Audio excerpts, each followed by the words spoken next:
Hindi po. So, ito nga pala si William S. Gray, ang kinilalang ama ng pagbasa. So, ayon kay William S. Gray, bilang proseso ng pagbasa, ito ay may apat na hakbang.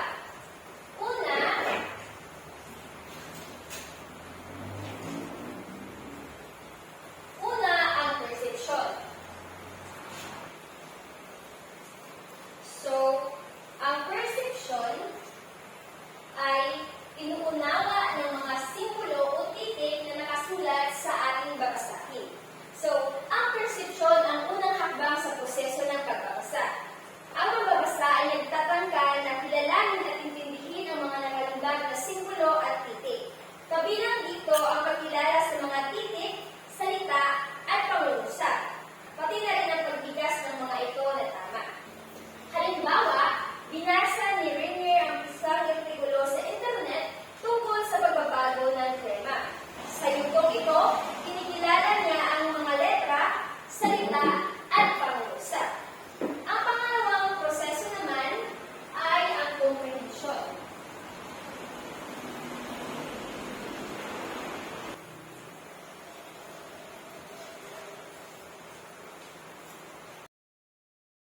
Ang comprehension ang tawag kung ating naunawaan o naiintindihan ng ating binabasa. So, ang comprehension ay ang proseso ng pag-unawa sa kahulugan ng mga salita at pangungusap na binabasa. Dito, sinusuri ng magbabasa ang mga idea, konsepto, at impormasyon na pinapahayag sa teksto.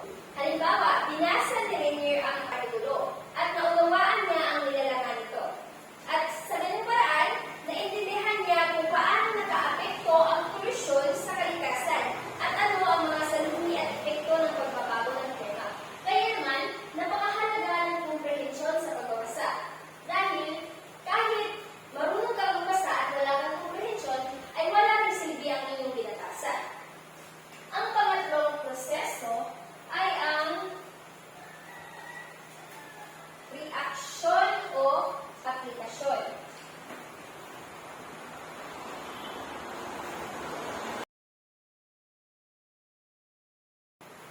Ang reaksyon ay ang kaalaman sa pagpapasya o paghatol ng kawastuan, kahusayan, pagpapahalaga at pagdama sa teksto.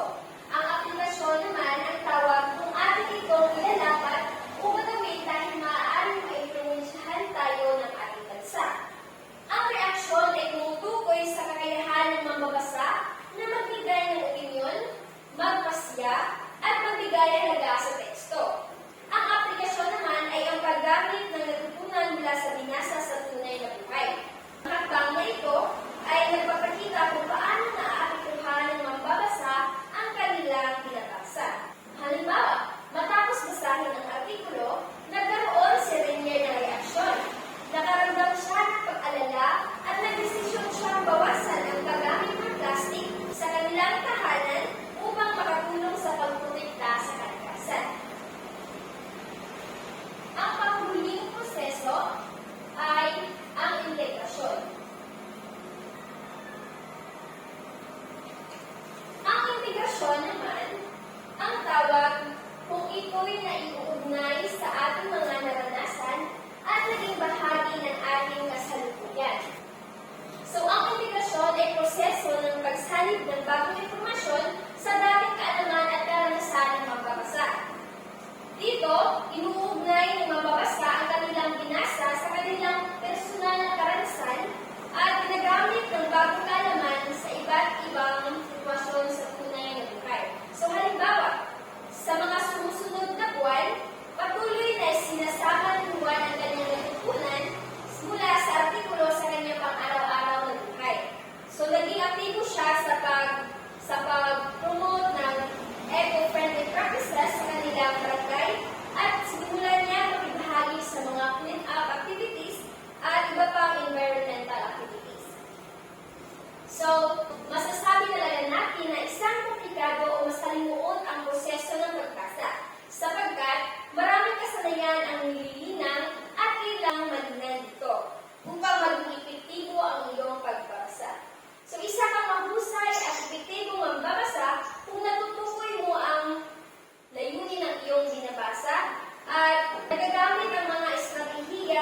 teknik sa pagbasa. Ngayon naman ay dadako tayo sa prosesong metacognition. So narito ang tatlong pangunahing aspeto ng prosesong metacognition sa pagbasa. So ano nga pala ang metacognition? So ayon kay Flavel ng 1976, ang metacognition ay tumutukoy sa pagkakaroon ng kamalayan at kasanayan sa pagkontrol sa sariling proseso ng pag-unawa. Ito rin ang mataas na kasanayang pag-iisip na pinapakalooban ng aktibong pagkontrol sa mga prosesong kognitibo sa pagkatuto. So, narito ang tatlong prosesong metacognition. Una, kaalaman ng mambabasa sa kanyang sariling kahinaan at kalakasan sa pagbabasa. So, ang magbabasa ay may kamalayan sa kanyang sariling kakayahan at limitasyon sa pagbabasa. Alam niya kung saan siya mahusay at alam niya din kung saan siya nahihirapan. Halimbawa, alam ni Romney na siya'y mabilis mabasa, ngunit nahihirapan siya sa pag-unawa ng mga komplikadong teksto. Kaya naman, si Romney ay nagpo-focus sa pagpapabuti ng kanyang comprehension skills. Pangalawa ay ang kaalaman ng magbabasa kung aling estratehiya ang angkop na gagamitin ayon sa sitwasyon. So, ang magbabasa ay may kamalayan sa iba't ibang estratehiya sa pagbasa at alam niya kung kailan at paano gamitin ang mga ito batay sa uri ng teksto o layunin sa pagbasa. Halimbawa, kapag nagbabasa ng isang mahabang teksto para sa pagsusulit, maaaring gumamit ang magbabasa ng skimming upang mabilis na makuha ang pangkalahatang ideya.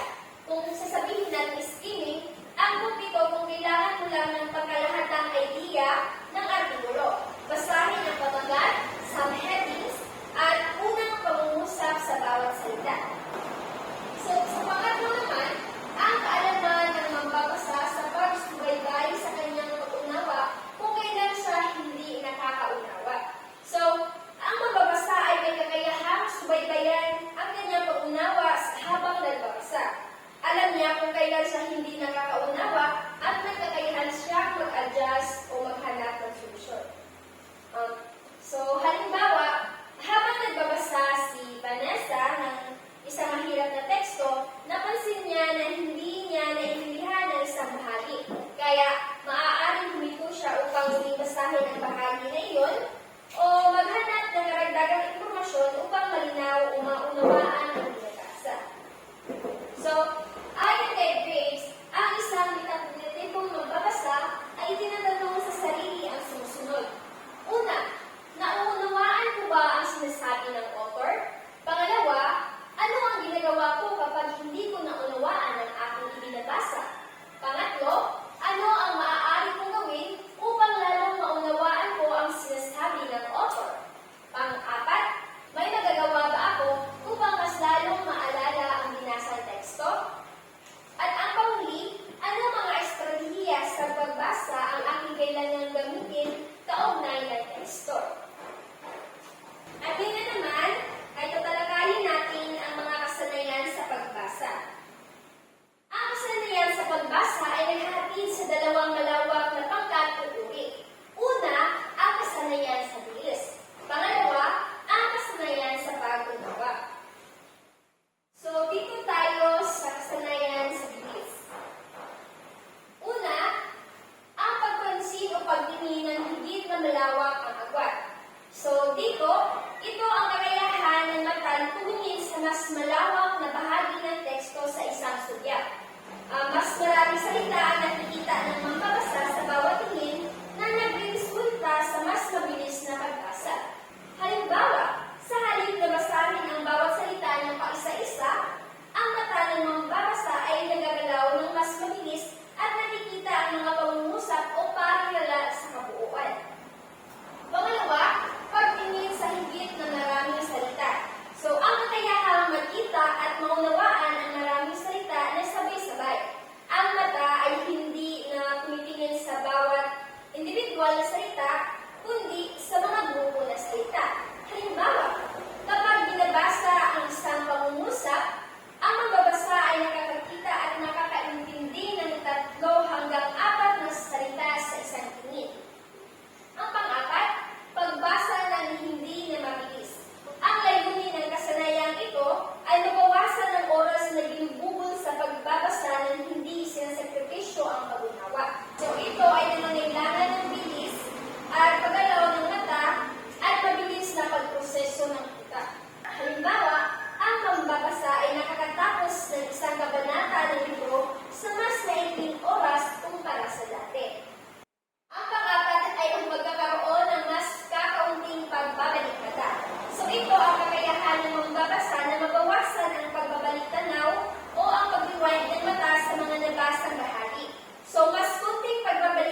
sa unang pasarap.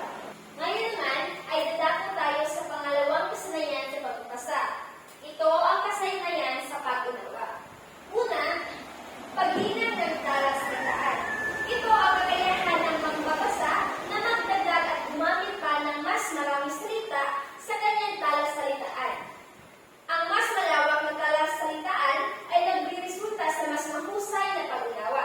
Halimbawa, kapag nakatagpo ng bagong salita ang mambabasa, ay nagagawang intindihin ang kahulugan nito sa pamamagitan ng konteksto o paggamit ng deksyonaryo.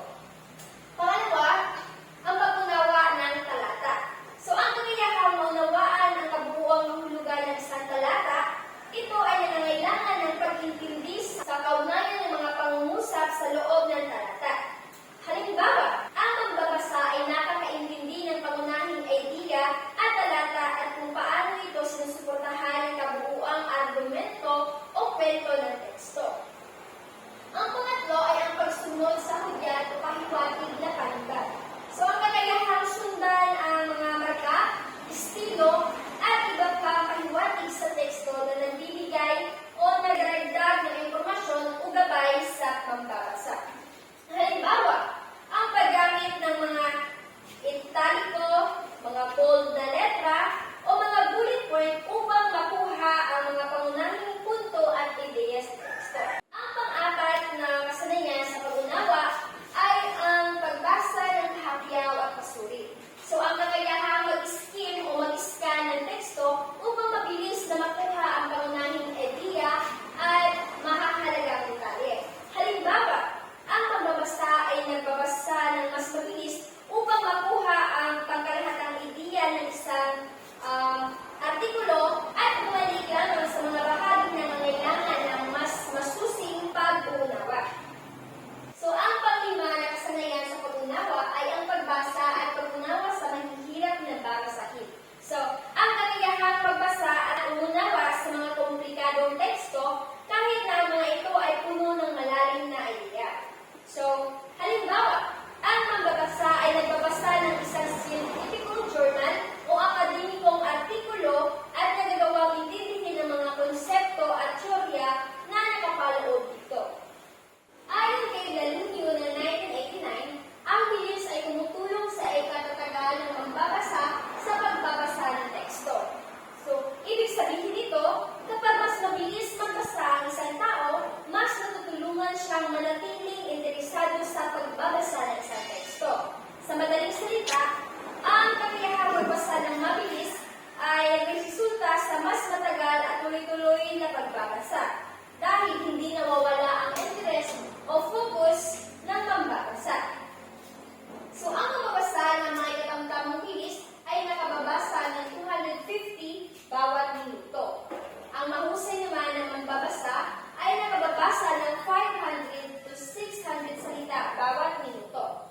At ang napakahusay na magbabasa na may bilis ay nakababasa ng 1,000 salita bawat minuto. Pero lagi natin itong tandaan na wala ring kabuluhan ng mabilisang pagbasa kung hindi nauunawaan ang binabasa. Kaya, pag-unawa ang siyang mahalagang